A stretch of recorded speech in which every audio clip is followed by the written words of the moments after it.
Alright, so I have modded Red Dead Redemption 2 to make it into more of an open world survival hardcore game with mods. I've beaten the game, and this is a post campaign save. And first thing I'm added is slow reloads, which makes weapons reload slower. I empty out my Schofield, and you'll see that's a lot slower than the default game. The other thing I've added is bandit hideouts, which adds random bandit patrols, but also 50 new bandit hideouts throughout the map. That's one right there. And this is good. It adds a lot more threats to the game post-game in the prologue, or sorry, the epilogue. And then on top of that, pet damage overhaul, which makes the ragdolls look better and a bunch of other smaller things. But most importantly, changes damage, and I custom set it to where the NPCs do a lot more damage. So you actually have to be strategic in the combat in this game. You can't just be like a run and tank all the ammo or the shots from the enemy and then just blast them in Deadeye.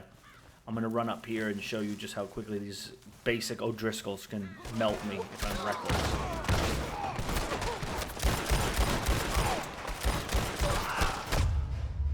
So there you go. You can also change the number of people at these camps, whether or not reinforcements come, how big the reinforcements come, and the INI files associated with all of these mods. They're very customizable. Now, I also have the banking mod. So the first part of the banking mod is something other mods do, but this does it the best, which is when you die, you lose much more of your money. I set it to 90%. I had over $100. Now it should be down to $7. It'll pop eventually in the top right.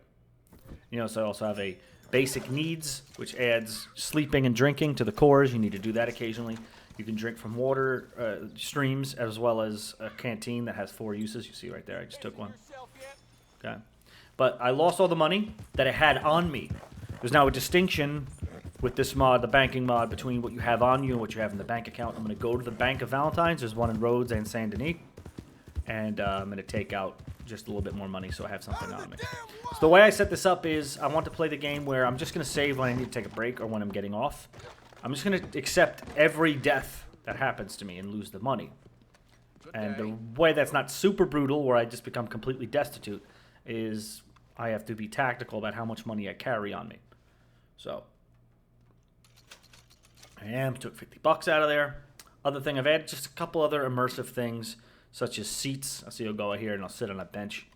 So usable chairs is probably the least important mod I added. You'll also notice it's snowy. There's a seasons mod. They have appropriate changes to the look of the area and the weather. According to the seasons, we're in winter. You'll notice a little widget at the top below the location when I bring up the HUD. When that little progress bar that says winter fills up, the next time I play the game, it'll switch to spring, and then summer, and then, autumn, etc., etc. So, I love the way winter looks. It's cool. I'm out there in the woods hunting right now in this role-playing part of the playthrough. So I like, being a mountain man in the winter.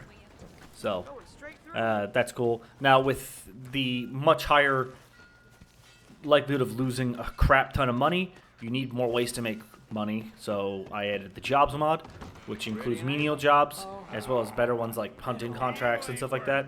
So here I'm going to demonstrate cleaning the tables. You can be basically a bus boy. It says bartender, but you're basically a bus boy.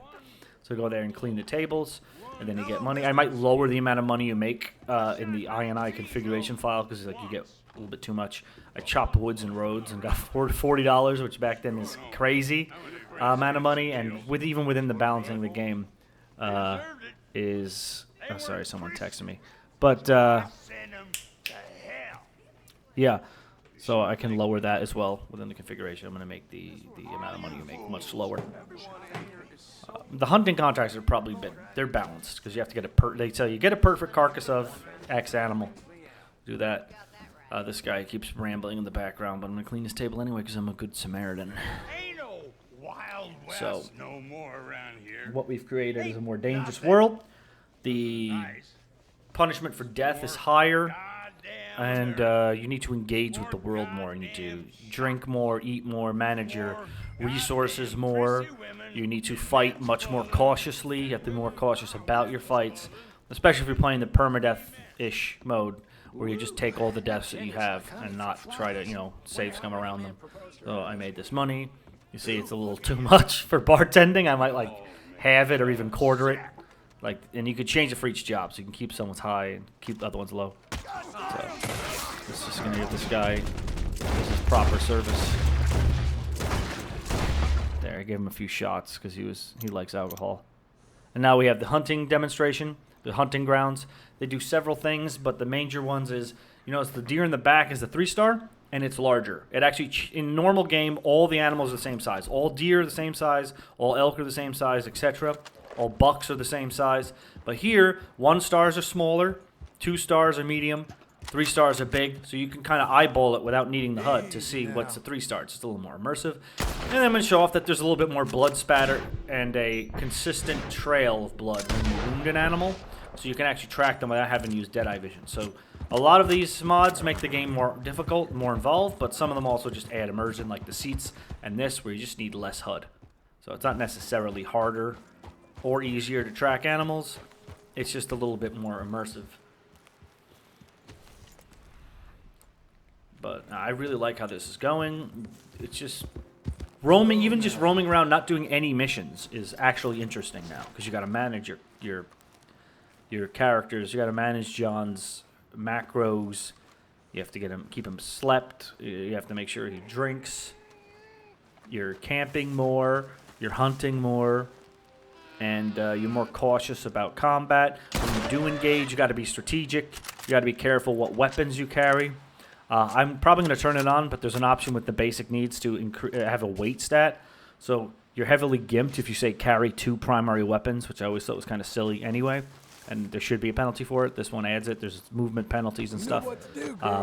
So you have to be cognizant of what kind of weapons you carry. And since reloads are slow, you actually kind of have to be like a cowboy and cycle through all your weapons. It might not be a good idea in the middle of an open gunfight to just keep on using your rifle. Slowly reload all the rounds after you dump it. You're going to want to fire all the rounds in your rifle, then switch to your first handgun, fire all the rounds from your first handgun, then switch to your second handgun, fire all the rounds from your second handgun, so you can just keep a constant stream of shots, and then maybe, you know, resort to reloading. And there's actually a benefit to these smaller capacity guns like the double barrel shotgun and the Springfield, because, yeah, they don't carry a lot of rounds, but the reloads are a lot slower, or quicker. They're a lot faster to reload, say, the double barrel than the pump action. So all these combat and weapon mechanic gameplay things aside, I'm going to actually show you them in action with this little gunfight here. So I'm fighting, I believe it's Lemoyne Raiders. And I'll just leave you with less commentary.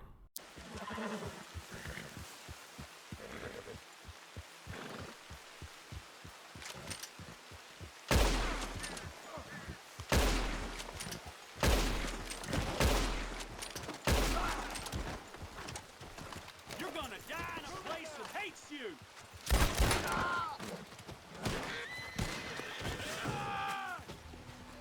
Plenty have come here, and plenty have left. Come on, Raiders!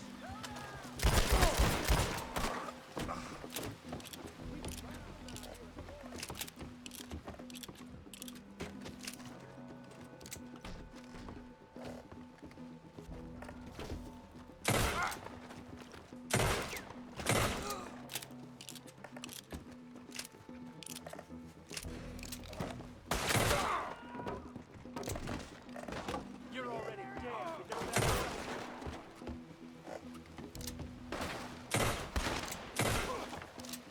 Get in there and pull him out. And don't forget. Shit! You might not be from Lemoyne, but you'll die here. What do we play at your funeral?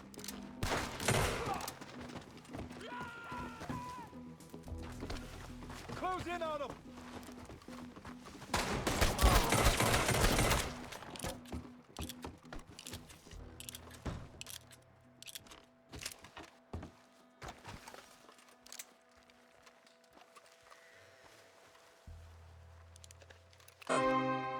You're fucking gay!